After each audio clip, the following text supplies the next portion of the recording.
In this screencast, I will show you how to get started using the first grade curriculum unit plans.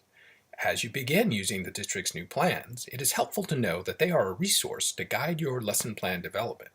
Let's get started by showing you an example from the first grade unit plan for September.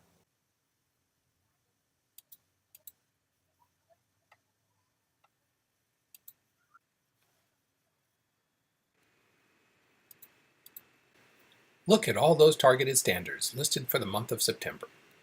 That may seem overwhelming to think you have to accomplish all of them. The list of standards are there for you to return to as you teach through the unit.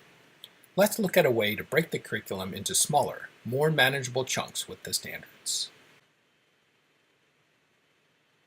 Looking across the reading component row, you will see learning objectives, activities, and resources. Underneath the focus area, you'll find in bold different skills you'll want to teach in order to master the focus. For retelling, you might want to teach asking questions, story elements, and sequencing.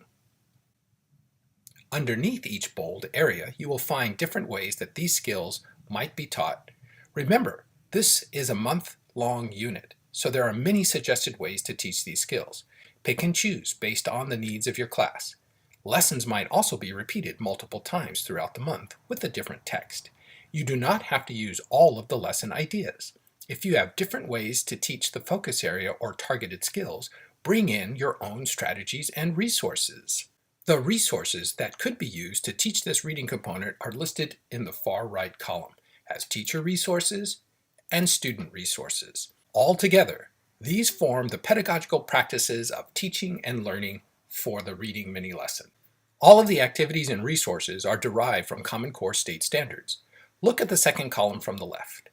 You can read the standards in kid-friendly language starting with the words I can. For example, I can ask and answer who, what, when, or where questions about the story. Standards are the foundation in choosing the activities and resources. If you have a different way of teaching these standards with different resources or different instructional strategies, then feel free to use them. While the curriculum unit plans may seem unwieldy and overwhelming, especially if you think that you're supposed to do everything that's in them, remember, do one thing to start. The plans are designed to be a guide to help you with maintaining your mastery of teaching. You can choose to include resources you have already created that addresses the standards. This curriculum unit plan is a guide for you to use as you see best.